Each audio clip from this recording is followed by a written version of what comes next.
Hello, everybody. Um, I was editing my first video and I was talking to Rose about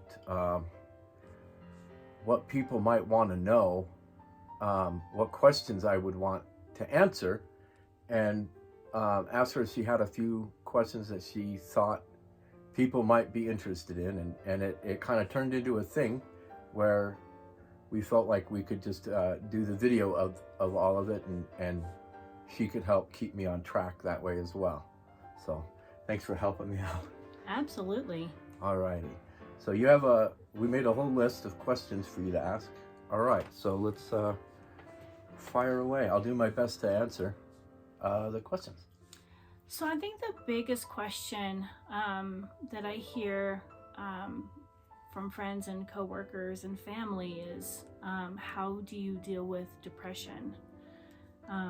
More to the point, how do you get up every morning with a smile on your face? Well, that's tough because I react adversely to depression medication. You know, I have a really bad reaction to those, and I can't take depression medicine. So I take supplements. I supplement with vitamin D, and I supplement with vitamin B. I changed my diet. I took out a lot of different stressors, to help deal with that. Exercise, diet, everything I could. And that was kind of precipitated because of the migraines, but they all kind of work together. And then just for getting up, that's tough because mornings suck, something awful. Because there's just a great deal of pain and anxiety and stuff. I don't sleep. I get like 4 hours of sleep because I have nightmares. And I wake up with a jolt. So I have I use vision boards. I'll put some slides in or something, but I have vision boards that tell me how I want to feel for the day. I wrote to remind myself to shape my perspective where I want it to go. That's why I say, that it's important to choose the light that you follow. For me, it's essential. I have to do that. I have to get up and shake out the pain and realize why I'm doing that, and get my mind right, shake out all the cobwebs. I use meditation and exercise and stuff for that. It's a very, very involved process. Probably eats up a third of my day. Yeah, I see that you do a lot of work on yourself, especially when the house gets really loud with the dogs and grandchildren and family and running and laughing and but that can be really overwhelming to someone who has high anxiety or chronic pain or even movement disorder. And on those days that things are really elevated, energy-wise, noise-wise, what do you do to take care of yourself? Well, I have places in the home that I can go to that my family knows are just quiet and easygoing spaces that I can retreat to get the peace and quiet that I need. And then I use meditative techniques, breathing techniques, and then the meditation technique it's uh, it's a good one. I lost my place. That's okay. Um, in regards to depression, there are days where the anxiety and depression are really high, Oh yeah. and your tricks that you said earlier, sometimes those don't work. Oh yeah. So, how do you manage your depression on those days? Um, well, it's really kind of a give and take, uh, to be honest. Um, because I used to I used to give no regard to my body or my feelings, and I just had a job to do, and I would just cram everything down and just get the job done. Uh, and so now, I give myself the space, to take care of myself. It's really a change in perspective of what I deserve and I need, because if I want to do what little I can do, I have to take really good care of myself. So I will just retreat, and um, a nap, food helps. Usually just food, darkness, solitude, and good music, and then I make sure that I hit the high points, the counterbalances the next day. I make sure, like, I will get up the next day and make sure that I shave as best I can, and or shower and take care of myself and those things that fight the depression for me. Okay. There are a lot of people that struggle with anxiety and depression. Do you want to talk about what our daily routine is? Yeah. Our check-ins? Yeah, that's probably a good thing to discuss. It's kind of uh, extreme circumstance, because most people can get medication for those things, Right. and I am unfortunate that I can't take those meds, and so I'm just, kind of left raw, you know. Yeah. So to those people, I would say go and get looked at, and then to supplement somebody's prescribed medication, there are lots of techniques that you can use to help, applied breathings, like in for 4 seconds, hold for 4 seconds, exhale 4 seconds, hold for 4 seconds, like a big square, and that helps calm the breathing. And the rest of it can usually follow, Okay. when I was doing meditation. So, in regards to our check-ins, Ryan and I decided a while ago that it was really important for him to be able to voice to me where he's at, both pain level, confusion, where his mind is at, if he's struggling, if his depression and anxiety are really high or if they're manageable, and where the body movements are. And at the end of our check-ins, it's a number system that we developed, but at the end I ask him, what is it that he needs from me and how can I help? Because I'm a doer. I like to fix things and I can come off overbearing and push for my agenda. So I need to meet him where he's at and find out what he needs from me. And that gives him a moment to assess where he's at and let me know, does he need help remembering to eat today? Does he need help in the shower? Where are his limitations and how I best can help him? And so that's why we do check-ins.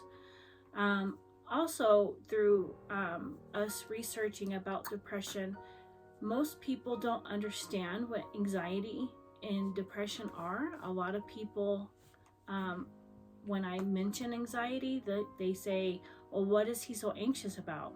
That's not anxiety. And so, Oh yeah. To be able to understand where your loved one is at in regards to anxiety and depression, and understand what they're going through, I think brings you together and helps you help them, so that way they're not alone in this. You mentioned a couple times about meditation. Can you explain more of what it is that you're talking about? You've said 4/4s and breathing, but more specifically, what is that? Okay. I had a point to make about the check-ins.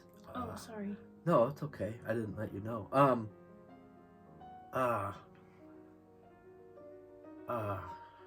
Darn it. Oh. It's important. Because I can't remember day to day what yesterday was like. I can't remember yesterday. You know, I can look at stuff that I did yesterday and kind of piece it together, but I can't remember yesterday very well.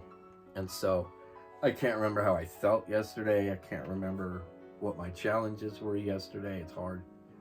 So the log book kind of keeps a track of how I'm feeling and what's going on. And then what was the last thing? In regards to meditation, can you talk more about what that is? Yeah, I like. I had the fortune to attend a week-long silent retreat at a Buddhist monastery in upstate New York, in 2007? Something like that, yeah.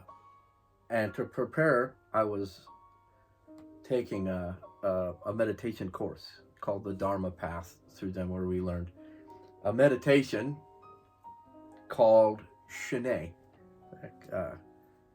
And that's, it means calm abiding. And so it's not like a guided meditation, guided visualization meditation. It's more of a being present meditation. So it starts off with support, as Shine, with support. When I did it initially, I used a sphere of lapis lazuli, but it could be anything. It could be anything, a little statue, a ball, a television remote, and you put it out into the middle of the space, and you just watch it, and you watch your breathing. Now that 4/4s I use, the 4/4 breathing I use for panic attacks. That's when I can do nothing but, I can't do anything but breathe, and it gets really, I should be trying to do that now, but I'm thinking. Okay. So, the Shine, right? Okay. So, starts with a support. Basically, you eyes are focused on an object in the middle of the room. And as you are watching that object with your posture and your breathing correct, you're sitting upright and your breathing is nice and in and out, your eyes will just kind of automatically go out of focus on that object. And that's what you're shooting for, is to basically have your eyes focus on nothing.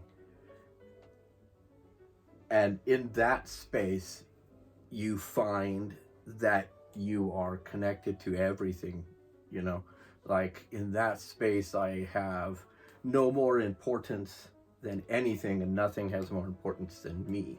It's calm abiding. I'm just existing, the birds outside you can hear, and the people walking around, so it's not like it's disturbing your meditation, because they're supposed to be doing that, and you're just calmly abiding the existence, I guess. It's hard to explain. I used to be able to explain it a lot better. No, I think that's really good.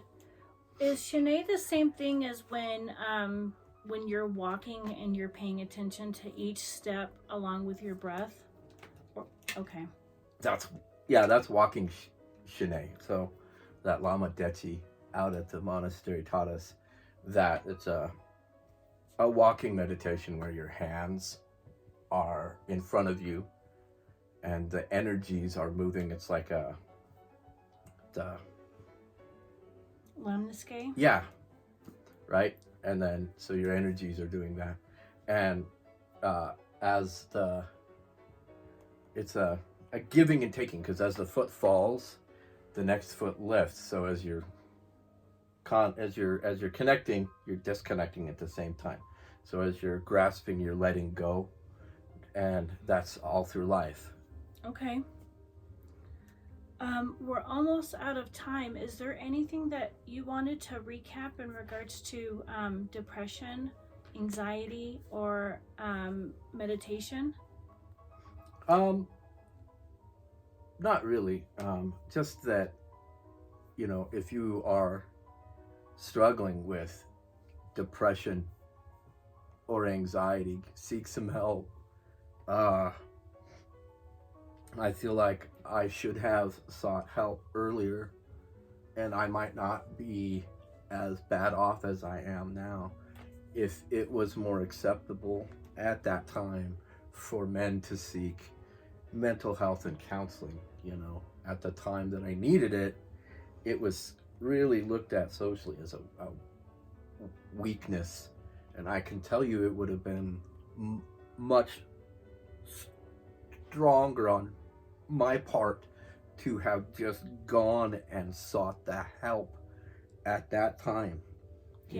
That it's not a weakness. It takes incredible courage to open yourself up like that. Yeah. But I encourage that anybody who's feeling that way, I think you should at least go and talk to somebody and see what they say.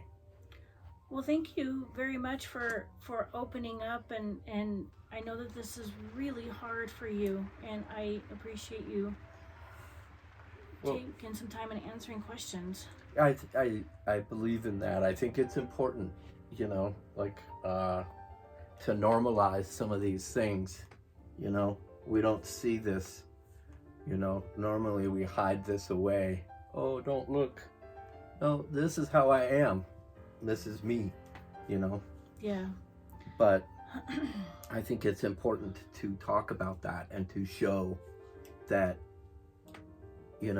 not everybody is perfectly put together, but you can do a lot. I can do some things. I don't know. Well, if you have any questions in regards to what we talked about, please list them below, and we will get back to you on answering those questions. If you or someone that you love is struggling with anxiety and depression, please reach out to the depression hotline, suicide hotline, and we'll put those links below. And if you like what you see here, please like and subscribe, and buy Ryan a cup of coffee. Yes, I'll have the link for that below.